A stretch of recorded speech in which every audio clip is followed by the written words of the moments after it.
ওবায়দুল কাদের সাহেবকে বলতে চাই, কিভাবে ফখরুল সাহেব ব্যর্থ হলেন?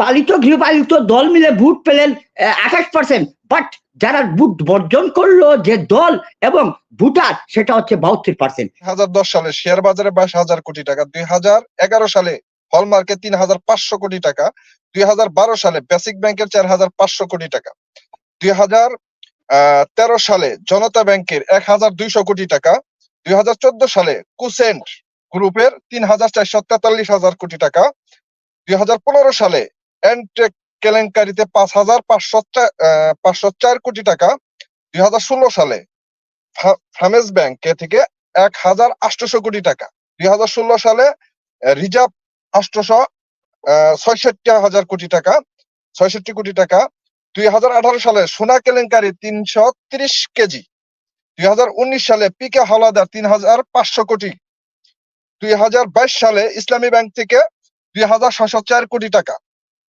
আমার প্রশ্নটা আপনার কাছে এটি যে 1971 সালে যারা দেশের বিরুদ্ধে ছিল তাদেরকে বলা হতো রাজাকার, এখন যারাই যে দুর্নীতিগুলো করেছে তখনকার ছিল তারা 7 কোটি বাঙালি, এখন তো 18 কোটি বাঙালি।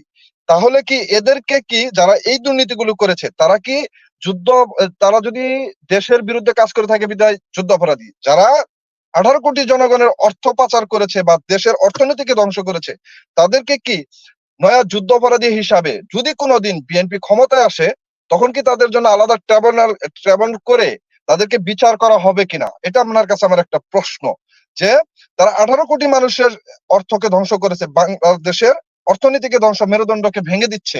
সো তারা যুদ্ধ অপরাধী হিসাবে যেমন যুদ্ধ অপরাধের বিচারটা ট্রাইব্যুনালে এনে দ্রুত করা হয়েছে, বিএনপি ক্ষমতা আসলে তাদেরকে এরকম দ্রুত কোন ট্যাবল গঠন করে তাদের বিচার করা হবে কিনা, এটা আমার একটা প্রশ্ন। আমার কানাডার ভাই যেটা বলেছেন মোদী সরকার মিডিয়াতে পুরাপুরি কবজা করে, সেটার সাথে একমত। আমি একটা কথা বলছি, ভারতের নির্বাচনে ভোটার কাছে টানার এবং বাংলাদেশের নির্বাচনে ভোটার কাছে টানার সম্পূর্ণ দুইটা ভিন্ন বিপরীত অবস্থান। ভারত মোদী সরকার মুসলমানকে নিপীড়নের মাধ্যমে সাধারণ জনগণকে কাছে নিয়েছে। অন দি আদার হ্যান্ড বাংলাদেশে কিন্তু মুসলমান নিপীড়ন করে ভারত সহ অন্যান্য দেশকে খুশি করে ক্ষমতায় টিকে থাকার ব্যবস্থা করেছে। আর একটা কথা না বললেই না হয়, ভারত যদিও থার্ড ওয়ার্ল্ডের একটা কান্ট্রি, বাট তাদের গণতন্ত্র তাদের দেশকে ফ্লোরাইজিং পজিশনে নেওয়ার জন্য সরকারি এবং বিরোধী দল সবই একসাথে কাজ করে। আর আরেকটা ফাঁকে একটা কথা বলে নেই তো, যে আমার সড়কমন্ত্রী কতদিন আগে বললেন যে ফখরুল সাহেব দল চালাতেও বর্ত, আন্দোলনেও বর্ত।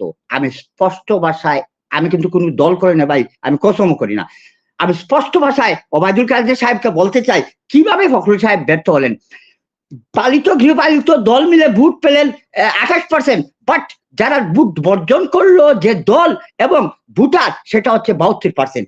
যাই হোক, আমি আসি বাজেটের প্রসঙ্গে।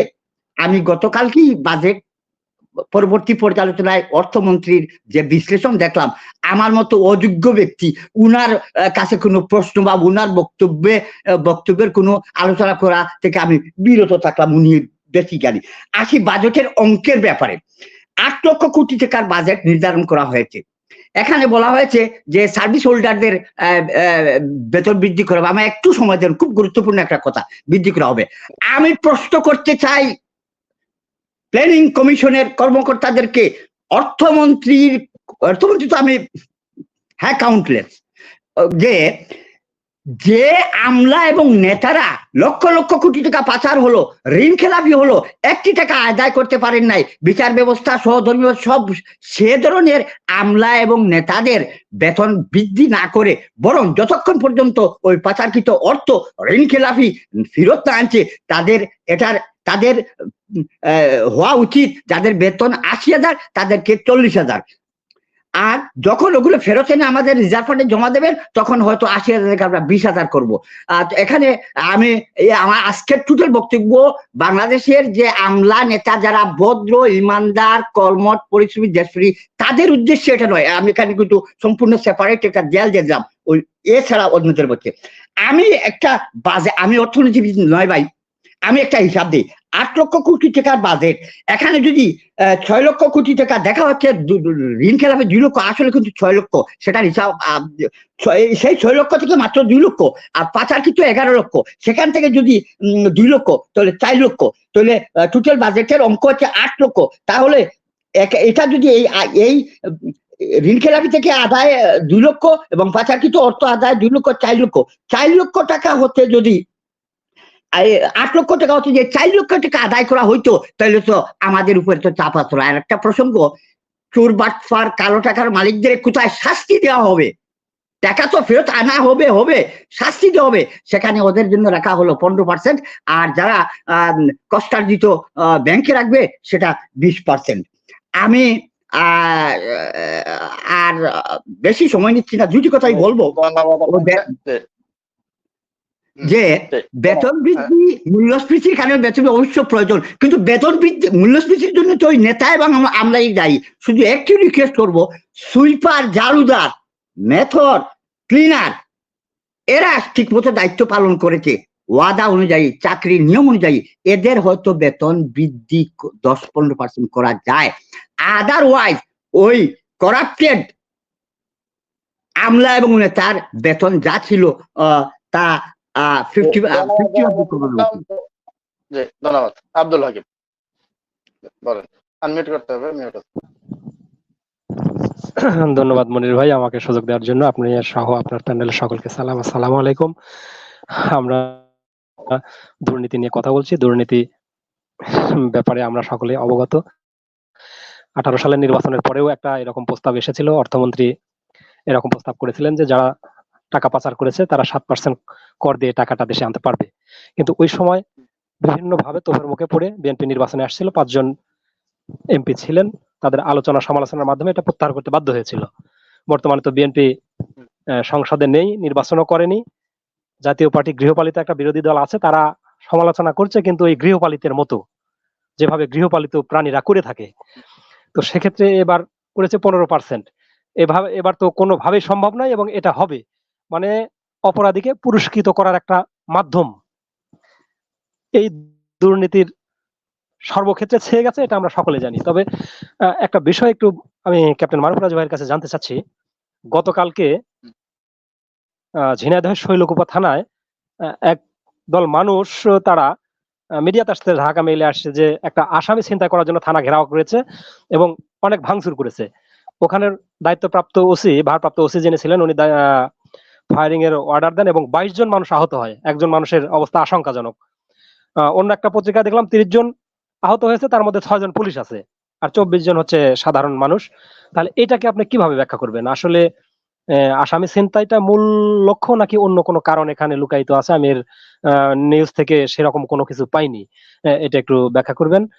আমি এটাই জানতে চাচ্ছিলাম যে কেন এতগুলো মানুষ একসঙ্গে থানাকে আক্রমণ করলে এবং ভাঙচুর করলো, আর ওসি বা কেন ফায়ারিং এর নির্দেশ দিলেন? আর যদি ওসি ফায়ারিং এর নির্দেশ দিয়ে থাকেন, এটা কিসের ভিত্তিতে দিলেন? ওনার হাতে এই পাওয়ার আছে কিনা যে উনি ফায়ারিং এর নির্দেশ দিতে পারেন? ধন্যবাদ মনির ভাই আমাকে সুযোগ দেওয়ার জন্য। আসসালামু আলাইকুম।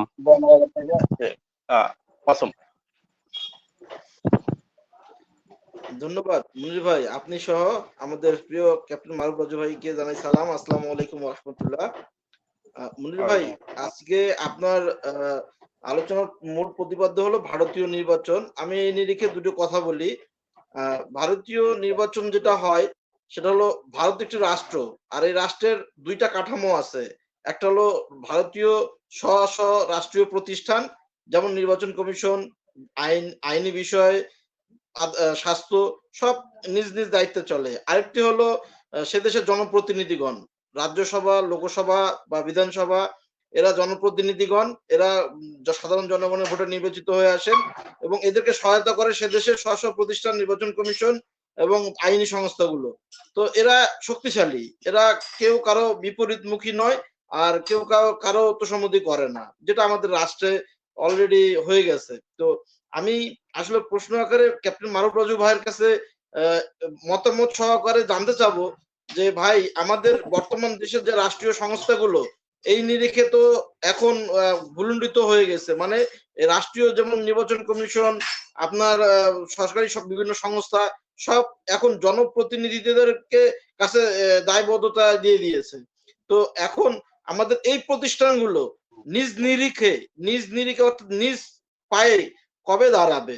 এরা কি সারাটা জীবন, আপনি একজন আর্মির সদস্য ছিলেন, আপনি সেনাবাহিনীর লোক ছিলেন, সেই ক্ষেত্রে আপনি এই বিষয়টা অভিজ্ঞ অবশ্যই। আমি মনে করি যে আমাদের রাষ্ট্রীয় যে সংস্থাগুলো আছে এরা জনপ্রতিনিধিদের তাবেদারি থেকে কি করে স্ব প্রতিষ্ঠানে নিজ পায়ে দাঁড়িয়ে থাকার মতো যোগ্যতা অর্জন করবে। এবং আমি আরেকটা জিনিস জানতে চাই যে আসছে আগামীতে বর্তমান এই সরকার, এই নতজানি সরকার যদি ক্ষমতা ছাড়ে তো রাষ্ট্রের এই রাষ্ট্রীয় সংস্থাগুলো মানে কিভাবে স্বয়ংসম্পূর্ণভাবে নিজ নিরিখে দাঁড়িয়ে থাকার মতো অবস্থান তৈরি করতে পারবে, এই ব্যাপারে আমি আপনার কাছে সুনির্দিষ্ট একটু সুন্দরভাবে মতামত জানতে চাই।